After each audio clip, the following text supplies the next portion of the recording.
Hi mga sis, mga kuya, ako na naman ito, your babaeng lakwatsera. Bukas, magpa-fly na ako to New York. I'm very excited. Mixed emotions pa rin. Nanasanay na rin ako sa Las Vegas. Tapos, mag-uumpisa uli ako ng bagong buhay. Medyo matagal ako nakalipat kasi ang daming struggles like about my car, finances, um, my health, yung bahay ko dati, ang daming issue, pero because of that, that made me a stronger person, tapos mas napalapit ako sa Diyos. Nung, di ba, sinabi ko sa inyo na nagkasakit ako ng 2 months, 1.5 months, I think, may asthma and bronchitis and dust allergy, ganon. Halo-halo na siya. So, during that time of my healing, I had a great relationship with the Lord na I was worrying, paano ako makakabayad ng upa, anong kakainin ko, paano ako makakabayad ng kotse, ng insurance, mga ganong bagay ba? Kasi dito sa Amerika, pag nagkasakit ka tapos mag-isa ka, yun ang napakahirap. Alam mo yun, wala kang mauutusan kasi lahat naman ng tao dito nagtatrabaho at kailangan rin nila mabuhay. So kung mag-isa ka rito at nagkasakit ka, napakahirap. And I'm the type of person na hindi naman ako ipapangalandakan ko na, hoy, may sakit ako, kaibigan ko kayo, responsibilidad nyo na tulungan ako. Hindi naman ako ganun dahil ayoko rin makaabala ng tao. So, those days, hirap na hirap ako, hindi ako pwede magluto, hindi ako makapagluto, hindi ako makapunta sa supermarket para mamili. Dahil I was really, parang inaasma talaga ako. Paglanghap ko pa lang ng dust, ayan na, hindi na ako makahinga ng alikabok. And yung bahay namin kung saan ako nakatira, napapalibutan siya ng bagong villages. So, marami talagang alikabok doon. Tapos, ayun, pero with the help of the Lord, pinanghawakan ko lang yung Lord na yun, prayers na hindi niya ako pababayaan. Tapos, naalala ko yung version ng sa Matthew 6, verse 26, na sinabi niya doon na masdan mo ang mga ibon, malayang lumilipad, kumakain, hindi pinapabayaan ng Diyos. Ikaw pa kaya na anak niya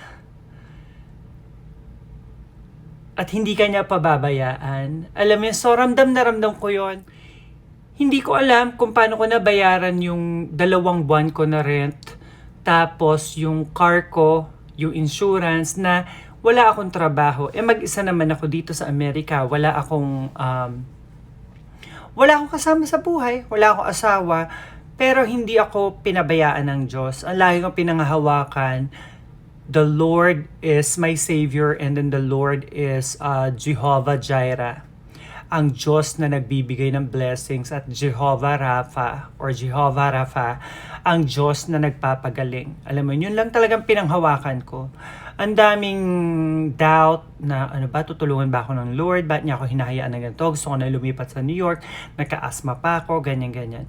But I had a lot of realization na habang nasa bahay lang ako, tumiiwas ako sa allergy, naka-steroids ako, ganyan. Yun, I had a good conversation with the Lord, reading the Bible, gano'n. So, nasasad ako ngayon sa nangyayari sa Pilipinas na after magnakaw ng mga politiko, ang mga Pilipino lubog sa baha, hindi na pwedeng lagi na lang resilient. Makikita mo yung baha, meron ng jet ski, meron ng bangka, yung iba naman naliligo. Wala silang pakialam kung may tain ng daga, ihi ng daga, or tain ng aso or ng tao, ganon. So narealize ko na I'm still so blessed na kahit nagkasakit ako, hindi ako pinabayaan ng Lord. Alam mo yon. So ngayon, sa pagbalik ko sa New York, I hope, new life. I hope maging excited ako sa pagbabalik ko. I hope magstay kayo rito, panoorin yung mga content. I-promise ko sa inyo na if kaya, produce ako ng mga contents na in Taglish, tapos yung docu-series ko naman in English. Tapos yun, mga reels ko. Thank you sa pag-watch and na-appreciate ko sa'yo. na-appreciate ko kayo. So yun lang, Lord, don't give up. Dun yun lang mga sis, mga kuya. Don't give up in whatever struggles in life that you have. The Lord is there. Lapit lang, Lord, salamat. Thank you for being here. Thank you so much sa pag-aalaga mo. Basta ang pinanghahawakan ko lang is Matthew 6 verse 26 na ang Lord ay mapagmahal and hindi niya tayo pababayaan. Ang Lord ay banayad. Jeremiah, the Lord is close to the heartbroken. You know, so and love those who are crushed in spirit. So, ayun, thank you so much guys for listening. Feel free to comment anong gusto nyo makita sa New York. At I'm very happy na lagi nyo pinapanood yung mga Facebook Reels ko, Instagram, TikTok. Ang bagal na nung views dun sa TikTok. Kasi parang every time mag-upload doon, nakasulat doon, boost this content, pay $16 to get 7,000 views. Like, why would I spend money where in fact, I want to earn a little bit through content creating, diba? So, medyo nagpo-focus ako ngayon sa Meta, sa Facebook, at saka sa YouTube, dito pa din. So, yun lang mga kuya. I'll keep you updated. At mag-comment lang kayo during my travel, during my stay in New York. Yun lang mga sis, mga kuya, and thank you so much. Pak, winner!